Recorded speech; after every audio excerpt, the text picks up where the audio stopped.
하나님 감사합니다. 오늘도 주님의 능력에 말씀으로 인도하여 주심을 감사합니다. 부족한 종에게 성령의 권능을 부어주시고 주의 말씀을 바르게 대언할 수 있도록 인도하여 주시옵소서. 주의 말씀을 받는 모든 주의 백성들과 하나님의 사역자들에게 하나님의 영광이 넘치게 하시고 귀한 말씀의 능력으로 새 언약의 일꾼으로서 승리의 기쁨을 누리게 하여 주시옵소서. 영의 직분을 담당함으로 하나님의 영광이 넘치게 하여 주시옵소서. 감사드리며 주 예수 그리스도 이름으로 기도드리옵나이다. 아멘. 할렐루야. 한 주간 잘 지내셨나요? 주님의 은총이 온 땅에 가득합니다. 하나님께서 온 땅 가운데 세우신 다윗과 같은 담대한 믿음의 사람들이 세워지고 있습니다.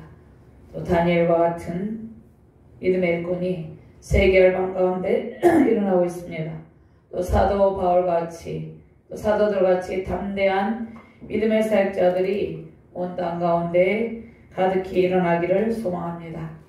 하나님께 세계 열방 가운데 하나님의 영광스러운 영의 직분 새 언약의 일꾼들을 세우고 있습니다. 그러한 신실한 일꾼들을 하나님께서 말씀을 통해서 세우고 있습니다. 사도 바울 같은 성령의 심부름꾼들을 세워서 하나님의 나라를 확장하고 계십니다. 하나님께서 우리 영혼의 신비에 말씀의 법을 새기시고 그 말씀의 법을 세상에 전파하게 하십니다. 돌비에 쓰신 십계명의 법을 이제 생명의 말씀으로 우리 안에 우리 마음의 좌소에 기록하셨습니다.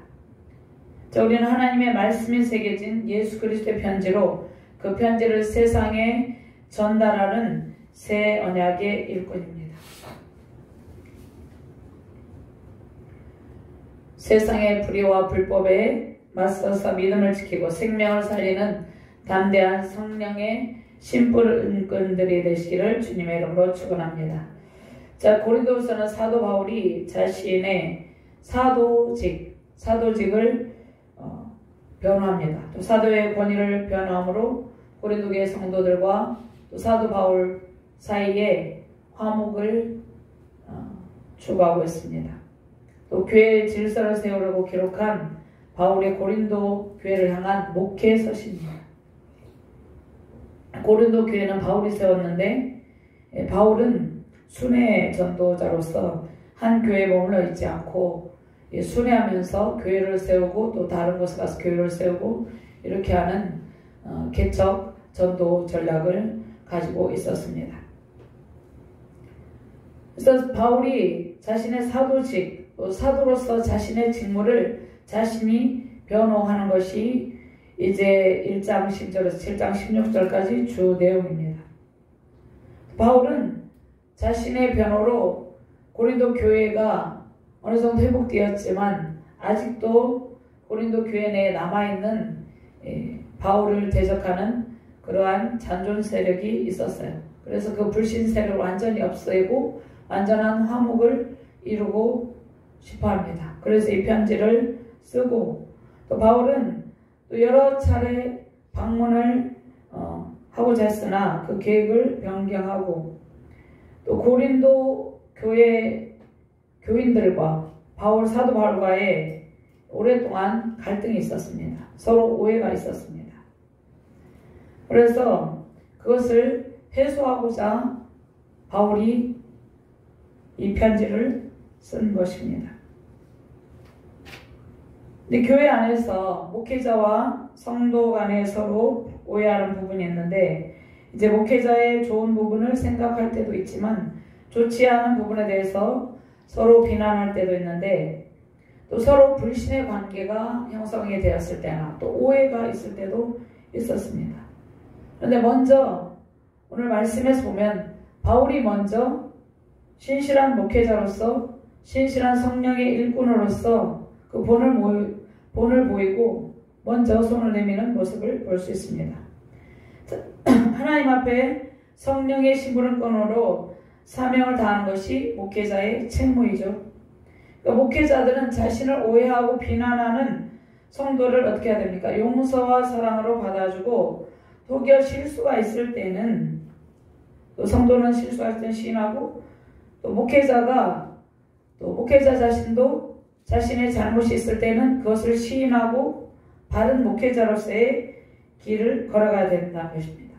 목회자와 성도 사이가 진실한 신뢰 관계가 되어야 된다는 것이죠.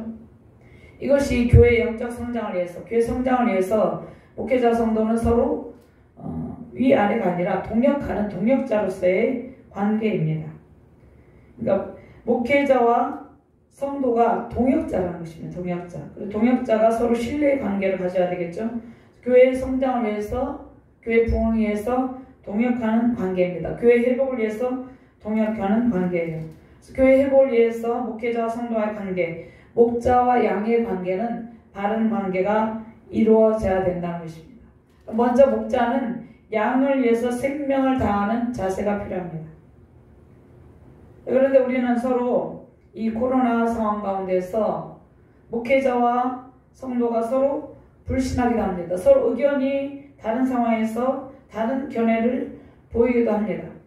저희 교회는 뭐 그렇게 큰 교회가 아니기 때문에 이러한 일이 없지만, 목회자와 성도 간에 서로 불신하고 의견이 다른 경우에 이것을 다른 견해를 보이고 충돌하기도 하죠. 또 백신을 접종했거나 미접종했거나 이러한 상황 가운데서 서로를 비난하는 것이 아니라 각자의 선택을 존중하고 이러한 시대적 상황을 어떻게 잘 돌파할 것인지 선한 방법을 모색해야 된다는 것입니다. 그러니까 교회 안에서 서로 이 접종자 미접종자 사이에 구별이나 차별이 있어서는 안 되고 각자의 상황을 존중하는 것이 그리스도인의 바른 자세입니다. 그러니까 목회자는 성도에게 백신 접종을 종용하거나 강제성이 담긴 권유는 삼가야 된다는 것입니다. 그러니까 지금은 백신을 접종했거나 백신 접종 여부와 관계없이 모두 다 매우 지치고 힘든 상황이라는 것입니다. 이러한 힘든 시대적 상황에서 이런 힘든 상황에 직면해 있잖아요. 서로를 위로하고 격려하며 용기를 주는 일이 중요하다는 것입니다. 우리는 이러한 때일수록 서로 협조하고 교회 안에서 예배 회복과 성도의 영적 성장과 회복을 위해서 노력해야 된다는 것입니다. 우리를 지켜주시는 분은 오직 주님이세요. 그래서 우리가 시대를 돌파하고 하나님의 언약의 일꾼으로서 사명을 감당하도록 능력 주시는 분이 누구입니까? 하나님이시죠. 하나님께서 능력을 주시죠. 그 하나님만 의지하시며 승리 영광 누리시기를 주님의 이름으로 축원합니다. 자, 바울은 성도들 향해서 늘 염려하고 성도들에게 관심을 가지고 목양을 합니다. 성도들의 영적인 아버지같이 또 영적인 멘토로서 성도들이 바른 신앙으로 무장되기를 바울은 간절히 기도하고 또 편지를 써서 권면하고 바라고 있다는 것입니다. 성도들이 죄악을 끊고 죄악된 삶을 끊고 세상의 죄악에 오염되지 않고 성결한 믿음으로 살기를 바라는 정말 참된 목회자의 마음을 가지고 있었습니다. 자, 우리에게 영의 아버지는 한 분 하나님이시죠. 그런데 또 하나님께서 사도 바울을 목회자들을 영적 아버지로서의 역할을 감당하도록 성령의 심부름꾼으로 세웠어요. 그래서 바울은 아비의 심정으로, 영적 아비의 심정으로, 하나님 아버지의 심정으로 교인들에게 신앙의 순결함을 지키고 일치를 이루며 살아가기를 부탁하고 있다는 것입니다. 바울이 그 양떼를 사랑하는 목자의 마음을 편지로 전하고 이 시대에는 이제 편지를 써서 글을 써서 보내죠. 그래서 고린도 교회 성도들이 고난을 이기고 새 언약의 일꾼 그 영광의 직분을 잘 감당하기를 바라고 있습니다. 고린도서를 기록한 사도 바울은 믿음으로 인해서 의롭다 칭함받은 성도의 삶이 어떠한 삶입니까? 성령의 능력으로 사는 삶이 성도의 삶임을 말씀하고 있습니다. 그러니까 성도의 삶은 우리 세상 사람들이 추구하는 것은 세상의 부요와 명예와 평안과 안정을 추구하고 있습니다. 우리도 마찬가지예요. 그러나 우리는 그러한 삶보다는 그리스도의 고난에 참여하는 삶을 선택하고 있다는 것입니다. 우리가 그리스도의 고난에 참여하고 성결의 삶, 성령의 능력으로 사는 삶을 우리가 선택을 했어요.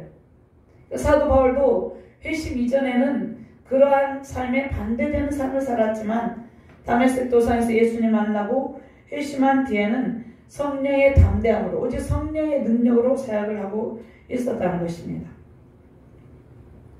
바울이 고린도 교회를 3차례 방문하는데 맨 처음에 18개월 동안 그 고린도에 머물면서 교회를 개척합니다. 그러니까 고린도 교회는 바울이 개척한 교회입니다. 그 다음에 두 번째 근심 중에, 세 번째는 이제 로마서를 썼던 3개월 동안 마지막 방문하는데 바울이 이제 이 편지를 3차례 방문하고 4통의 편지를 보내는데요. 바울의 목회 조력자 디도가 있었습니다. 디도가 도착해서 바울이 보낸 어미 꾸짖는 편지를 받은 성도들이 이제 바울이 보낸 편지에 대해서 긍정적인 반응을 보인다는 소식을 전합니다. 바울 매우 기뻤죠.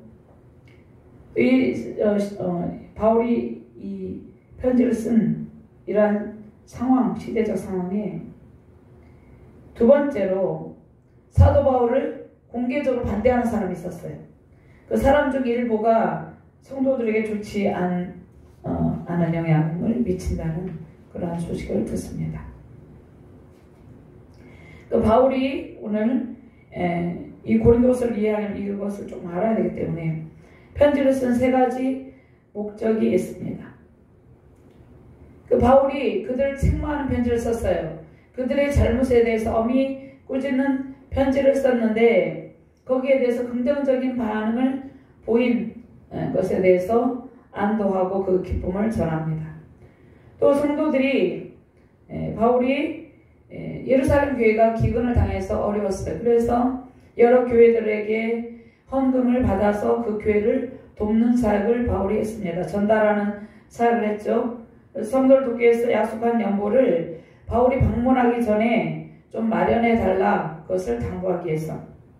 그러니까 고린도 교인들이 바울에 대해서 적대적인 감정을 가지고 있었고 불신을 하고 있었기 때문에 이러한 연보에 대해서도 비협조적이었어요. 바울은 이 연보를 받아서 자신이 쓰는 것이 아니라 어려운 예루살렘 교회를 돕는 데 사용을 하려고 이렇게 당부를 하는 것입니다. 또 신앙의 철저한 점검을 통해서 바울이 이제 3번째 방문했을 때는 서로 기쁜 만남이 되기 위해서 이 편지를 썼다는 것입니다. 근데 바울이 매우 근심을 하는데 2장에 보면 2장 1절에 보면 내가 다시 너에게 근심 중에 나아가지 아니하기를 스스로 결심하였노니 바울이 고린도 교회 성도로 인해서 매우 근심했음을 이야기를 하고 있습니다. 그러니까 고린도 교회를 방문한 바울의 사도권을 무시하고 바울을 모독합니다. 근데 바울이 이제 그가 최고의 학문을 가진 자로서 최고의 권위를 가진 자로서 세상의 부귀영화를 누릴 수가 있었어요. 그러나 그가 다메섹 도상에서 예수님을 만나고 그 모든 것을 배설물처럼 버리고 고난의 길에 참여하게 되었죠. 그래서 세상적으로 볼 때는 바울이 매우 볼품없고 가진 것도 없고 가난하고 늘 박해를 받고 또 세상에 화려한 언변을 구사하는 그 언변자들에 비해서 매우 언변이 약함을 보이고 있었어요. 그래서 바울을 무시했다는 것이에요. 바울을 무시하고 하나님께서 주신 바울의 사도권조차 그들이 인정하지 않았음을 볼 수 있습니다. 그런데 바울이 이러한 상황 가운데서 그들을 용서하고 서로 화목하기 위해서 눈물의 편지를 썼다는 것이에요. 그러니까 바울이 자신을 비난하고 자신을 모독하는 그들에게 눈물의 편지를 쓴다는 것이에요. 그러니까 우리는 우리에게 근심과 염려를 준 사람을 먼저 용서하고 회복의 관계를 누리는 일이 중요하다는 것이에요. 바울이 목회자로서 자신에게 근심과 염려를 준 고린도 교인들을 용서하고 관계 회복을 이룬다는 것이에요. 자, 우리는 이런 교회 공동체 안에 서로 또 나라도 마찬가지 국가 공동체 안에서 서로 평안한 교제 속에서 새 언약의 직분을 감당해야 된다는 것이에요. 지금 이 시대의 백신의 문제로 서로 대립하는 것은 하나님 뜻이 아니죠. 서로를 긍휼히 여기고 서로를 존중하고 어떠한 방법이 가장 좋은 방법인지를 찾아 나가야 되겠죠.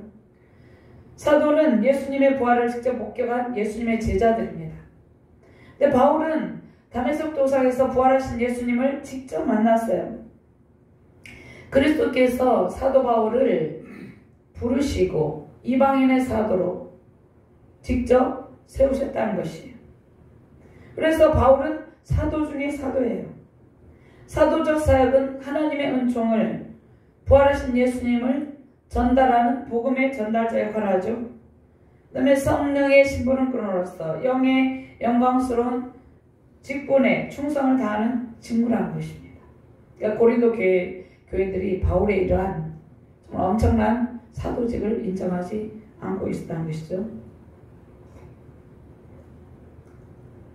바울이 이 자신의 사도권을 변화하지 않으면 안 될 수밖에 없는 그런 상황이었죠.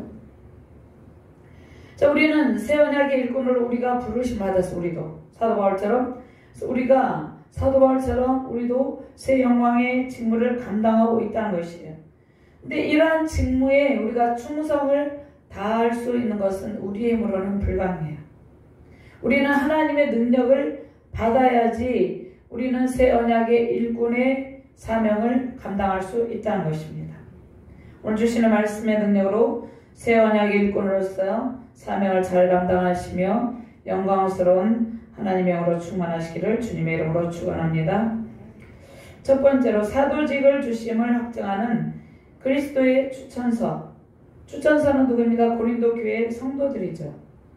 성도는 영원히 지워지지 않는 그리스도의 편지다 이렇게 말씀하고 있습니다. 성도는 예수 그리스도의 추천서예요. 저와 여러분들 안에 예수 그리스도의 편지가 기록이 되어 있죠. 1절부터 3절 말씀 같이 공부합니다.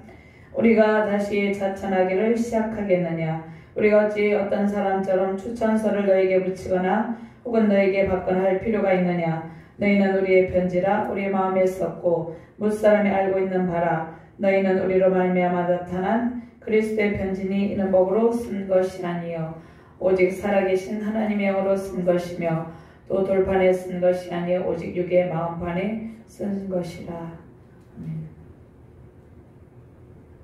바울이 거짓 사도들처럼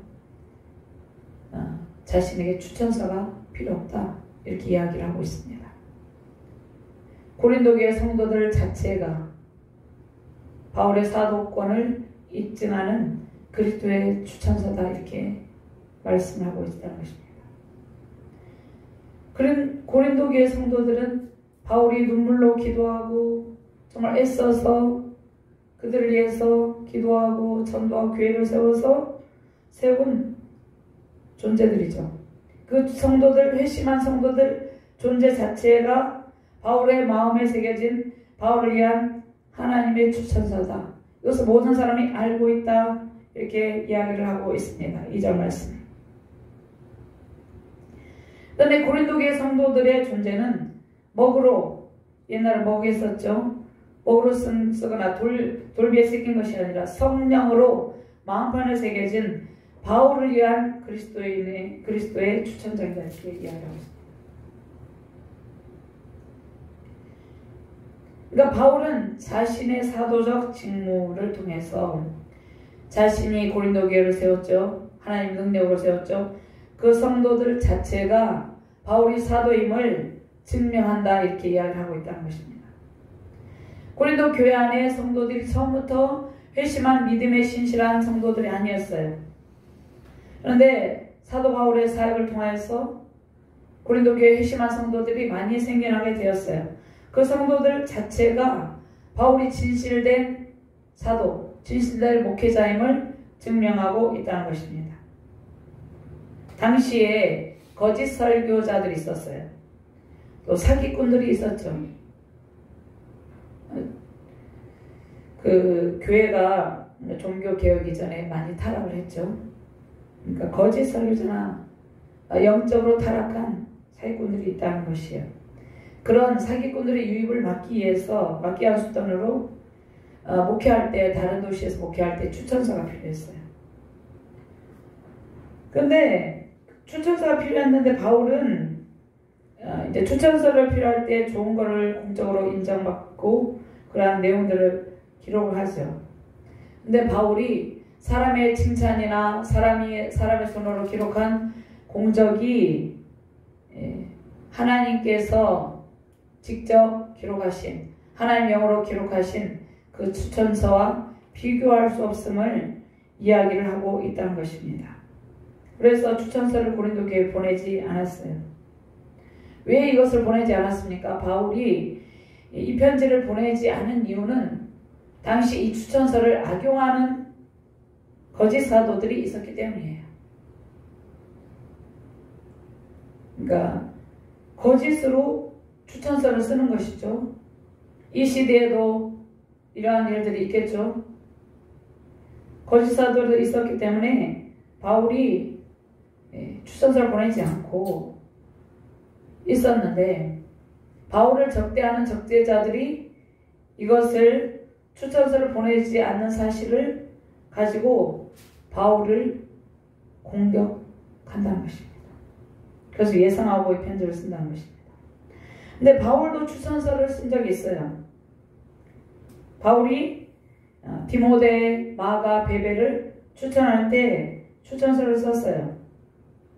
고린도전서 10장 11 말씀에 16장 10절 말씀에 이르거든 너희는 조심하여 그로 두려움이 없이 너희 가운데 있게 하라. 이는 그도 나와 같이 주의 일을 힘쓰는 자임이라. 그러므로 누구든지 그를 멸시하지 말고 평안히 보내어 내게로 오게 하라. 나는 그가 형제들과 함께 오기를 기다리노라.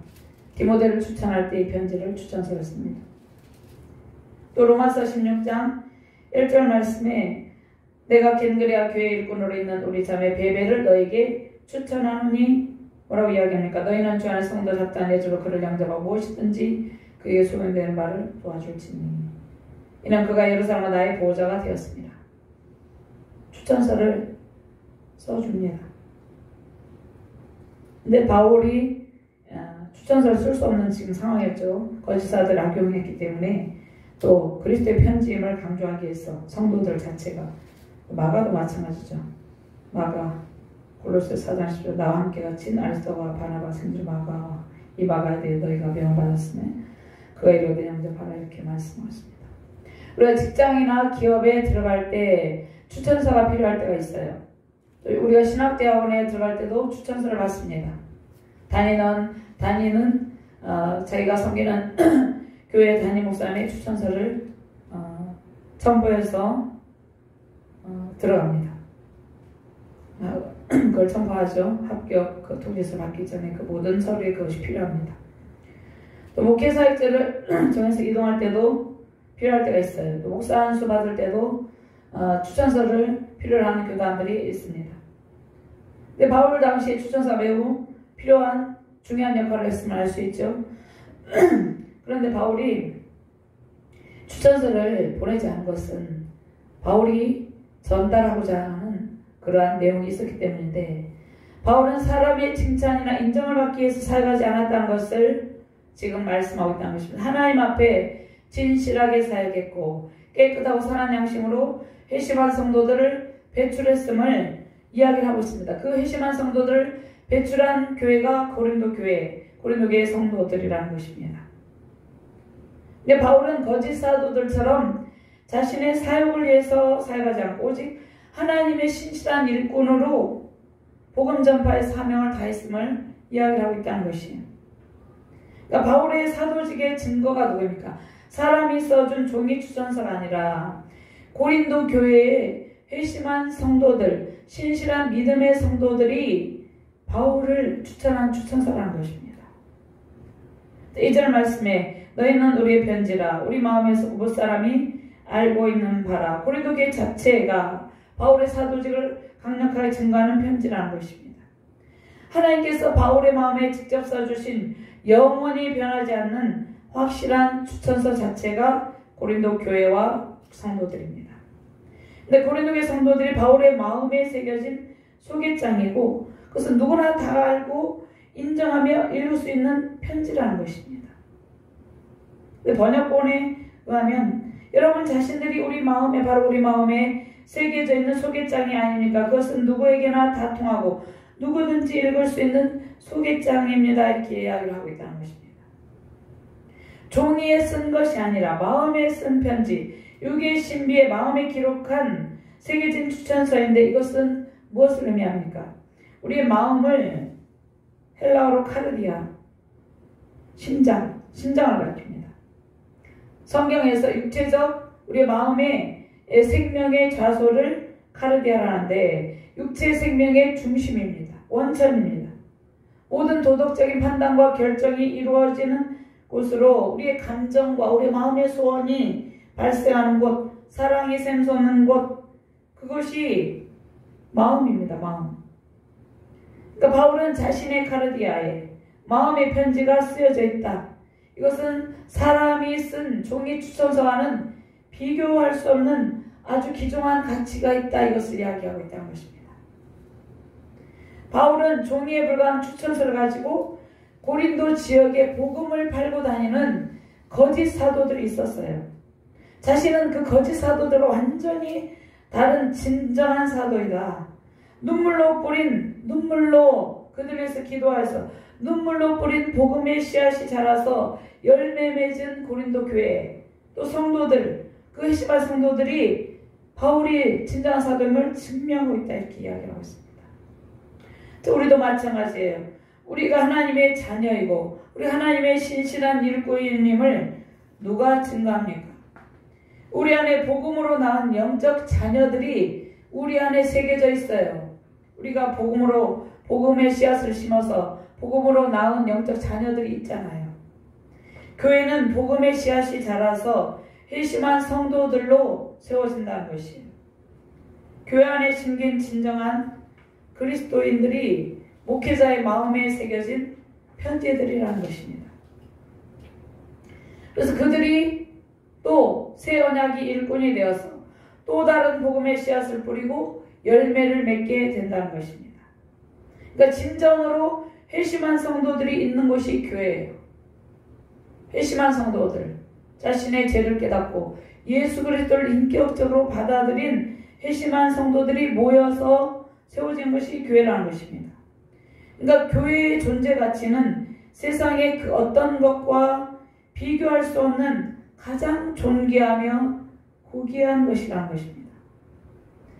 근데 어떻습니까? 값싼 복음으로 세상에서 비난을 받죠. 교회는 그러한 곳이 아니에요.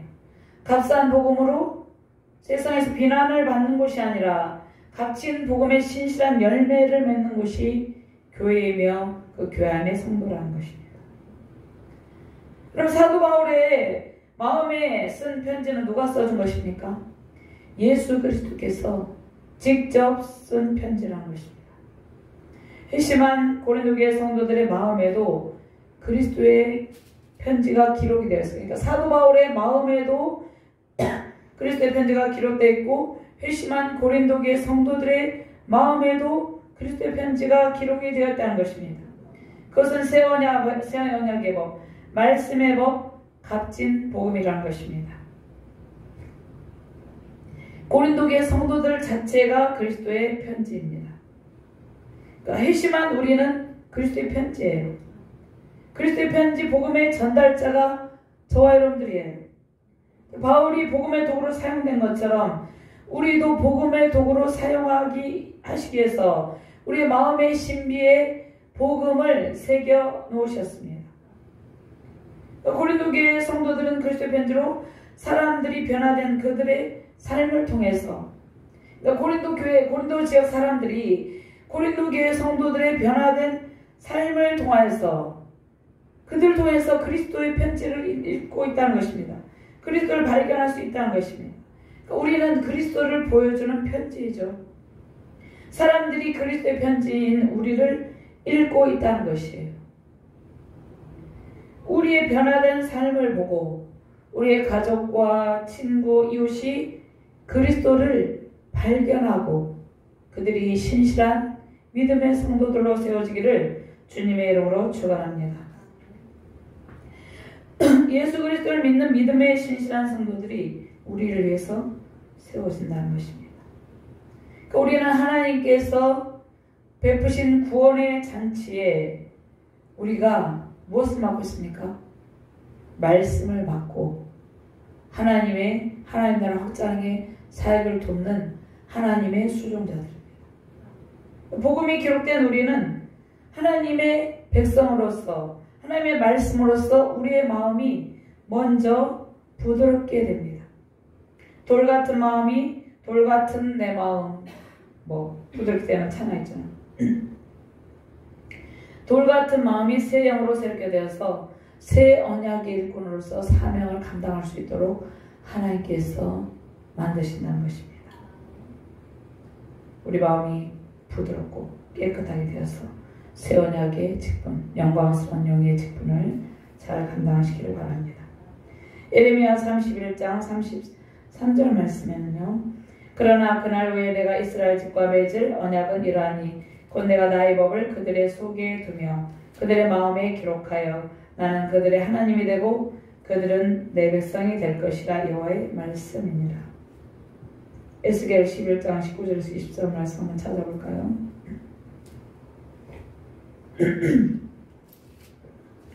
에스겔 11장 19절에서 20절 말씀입니다.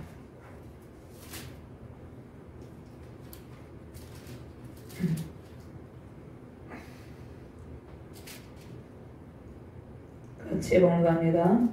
내가 그들에게 한 마음을 주고 그 속에 새 영을 주며 그 몸에서 돌 같은 마음을 제거하고 살처럼 부드러운 마음을 주어 내 일례를 따르며 내 규례를 지켜 행하게 하리니 그들은 내 백성이 되고 나는 그들의 하나님이 되리라. 아멘. 구약에 예언한 에스겔과 예레미야 선지자들의 예언의 말씀은 오순절 성령 강림 사건으로 성취되었다고 볼 수 있습니다. 사도행전 2장 1절 말씀에 보면 오순절 날이 이미 이르며 그들이 다같이 한 곳에 모였더니 후련히 하늘로부터 급하고 강한 바람 소리가 있어 그들이 앉은 온 집에 가득하며 4절 말씀에 그들이 다 성령의 충만을 받고 성령이 말하게 하심을 따라 다른 언어들로 말하기를 시작합니다. 신약교회 예수님의 제자들과 성도들이 성령의 충만함, 성령의 능력을 받게 되었다는 것입니다. 자, 우리는 하나님께서 우리 안에 친히 말씀의 법을 새김으로 새롭게 변화된 새 언약의 일꾼입니다. 복음을 통해서 완전한 회복의 은총을 누리고 있는 존재라는 것입니다. 매일의 삶이 복음으로 인해서 새롭게 변화되는 것이 성도의 삶이에요. 우리의 삶이에요. 사람들의 손으로 먹으로 쓴 지어지는 편지가 아니라 살아계신 하나님께서 영원히 지어지지 않는 하나님의 영으로 우리 안에 말씀의 법을 새겼어요. 그것은 영원히 지어지지 않는다는 것이에요. 하나님의 영으로 하나님께서 직접 쓰신 편지로 인해서 우리는 우리의 삶의 가치관이 변했어요. 우리 인생관이 변했어요. 그래서 우리는 완전히 새 사람으로 거듭나게 되었다는 것입니다. 예수 그리스도 안에서 새 사람으로 거듭나게 되어서 영의 직분을 받고 새 언약의 일꾼으로 하나님의 일을 감당하고 있다는 것입니다. 그래서 우리는 하나님께서 하나님의 손으로 직접 쓰신 새 언약의 법, 우리의 마음에 쓰여진 말씀의 법으로 우리는 세상을 이기며 살아가고 있다는 것이에요. 인생 전체에서 인격의 변화로 우리는 승리자로 살게 되었다는 것이에요. 우리는 패배자가 아니죠. 하나님의 언약의 말씀의 법이 하나님의 손으로 직접 쓰신 그 언약의 말씀의 법이 우리 안에 새겨져 있기 때문입니다. 이것은 지워질래야 지워줄 수가 없는 확실한 언약의 법이라는 것입니다. 언약의 말씀, 복음이라는 것입니다. 우리 안에 새겨진 복음은 이 하나님의 말씀 영원히 지워지지 않고 세상에서 저와 여러분을 통해 수많은 사람들이 읽을 수 있는 그리스도의 편지로 새 언약 일꾼으로 사명의 빛을 발하는 것입니다. 이러한 은총으로 승리의 영광을 누리시기를 주님의 이름으로 축원합니다. 두 번째로 성도는 새 언약 일꾼 영광스러운 영의 직분 새 언약의 더 큰 영광을 누리는 존재다 이렇게 말씀을 하고 있습니다. 6절 말씀 같이 공부합니다. 그가 또한 우리를 새 언약의 일꾼 되기에 만족하게 하셨으니 율법 조문으로 하지 아니하고 오직 영으로 함이니 율법 조문은 죽이는 것이요 영은 살리는 것이니라. 아멘. 우리는 새 언약의 일꾼으로 영광스러운 영의 직분을 받았어요. 새 언약은 더 큰 영광을 누리는 존재. 새 언약의 영광스러운 직분으로 우리 더 큰 영광을 누리는 존재인데요. 영원한 언약의 피로 맺은 새 언약의 일꾼, 예수 그리스도의 피로 언약을 이루시고 우리는 새 언약의 말씀의 법에서 새 언약의 일꾼이 되었어요. 출애굽기 24장 8절 말씀에 모세가 그 피를 가지고 백성에게 뿌리며 이르되 이는 여호와께서 이 모든 말씀에 대하여 너희와 세우신 언약의 피니라. 히브리서 9장 20절 말씀에 이르되 이는 하나님이 너에게 명하신 언약의 피라 하고 또 이와 같이 피를 장막과 섬기는 일에 쓰는 모든 그릇에 뿌렸느니라. 율법을 따라 거의 모든 물건이 피로써 정결하게 되느니 피 흘림이 없은즉 사함이 없느니라. 우리가 하나님의 말씀을 전달하는 복음의 전달자로 피뿌림을 받은 언약의 일꾼이 되었다는 것입니다. 자, 새 언약은 성령 신하신 예수님께서 우리를 구원하기 위해서 흘리신 보혈, 그 보혈의 공로를 믿는 자마다 누구든지 구원을 받는다는 그러한 하나님의 약속, 이 약속이 새 언약입니다. 하나님께서 예수 그리스도를 믿는 모든 사람을 구원해 주시겠다. 그 보혈의 공로를 믿는 모든 사람을 구원해 주시겠다 약속하셨습니다. 사도 바울은 예수 그리스도를 증거하는 복음의 증인으로 부름을 받고 생명을 다하여 복음을 전파하는 것입니다. 새 언약의 일꾼은 하나님의 영으로 복음의 말씀이 새겨진 영의 직분자예요. 우리는 하나님의 영으로 복음 전파의 사명을 감당할 수가 있어요. 우리의 힘으로 하는 것이 아니에요. 성령이 아니고서는 우리는 아무 일도 할 수 없는 것입니다. 복음을 전파하는 일, 새 언약의 일꾼된 사명을 감당하는 일은 성령의 충만함으로 가능합니다. 성령의 심부름꾼으로서 성령의 역사하심으로 우리는 영광스러운 영의 직분을 감당할 수 있다는 것입니다. 그래서 로마서 8장 1절에서 2절 말씀에 보면 그러므로 그리스도 예수 안에 있는 자에게는 결코 정죄함이 없나니 이는 그리스도 안에 있는 생명의 성령의 법이 죄와 사망의 법에서 너를 해방하였습니다. 이렇게 말씀하고 있습니다. 4절 말씀에 육신을 따르지 않고 그 영을 따라 행하는 우리에게 율법의 요구가 이루어지게 하려 하십니다. 육신의 생각은 사망의, 영의 생각은 생명과 평안이니라 이렇게 말씀하고 있습니다. 성령의 강력한 역사, 우리는 영의 직분을 감당하고 거룩한 삶을 살고 있다는 것이에요. 성령의 능력은 우리의 정과 욕심을 다 내려놓게 하십니다. 예수 그리스도 안에 있는 생명의 성령의 법이 죄와 사망의 법에서 완전히 벗어나는 삶을 살게 하신다는 것입니다. 우리의 힘으로 율법의 요구를 충족하며 살 수 없어요. 성령께서 율법의 요구를 충족하며 의롭게 살아갈 수 있는 새 힘을 매일매일 공급하여 주신다는 것입니다. 하나님께서 우리에게 영광스러운 영의 직분을 주셨죠. 우리는 이 영의 직분을 감당하며 넘치는 기쁨을 누리는 존재입니다. 우리가 받은 의의 직분은 어떠한 직분입니까? 하나님의 영광이 넘치는 직분이에요. 우리는 이 시대에 하나님의 말씀을 전달한 전달자로 영광의 직분자로 새 언약의 일꾼으로 살아가고 있는 고귀한 존재입니다. 힘든 시대를 살아가며 세상에 지친 사람들에게 새 언약의 법을 전하고 그들에게 소망을 주고 생명의 영을 전하는 영의 직분을 잘 감당하시기를 바랍니다. 영광이 넘치는 영의 직분, 새 영광의 언약의 일꾼으로 세우신 가정과 교회, 나라와 민족, 세계열방에 하나님의 영광과 회복의 연초로 큰 구원의 영광, 승리의 기쁨이 넘치시기를 주님의 이름으로 축원합니다. 하나님 감사합니다. 우리에게 영광스러운 의의 직분, 새 언약의 일꾼을 사명을 주심을 감사합니다. 우리가 새 언약의 일꾼됨으로 그 하나님의 영의 직분을 감당할 때 하나님의 영광의 영으로 충만하게 하시고 승리의 기쁨을 누리게 하여 주시옵소서. 영광스러운 의의 직무를 감당함으로 하나님께 속한 모든 은택을 받아 누리며 온 땅 가운데 회복의 영광을 누리게 하여 주시옵소서. 감사드리며 주 예수 그리스도 이름으로 기도드리옵나이다. 아멘.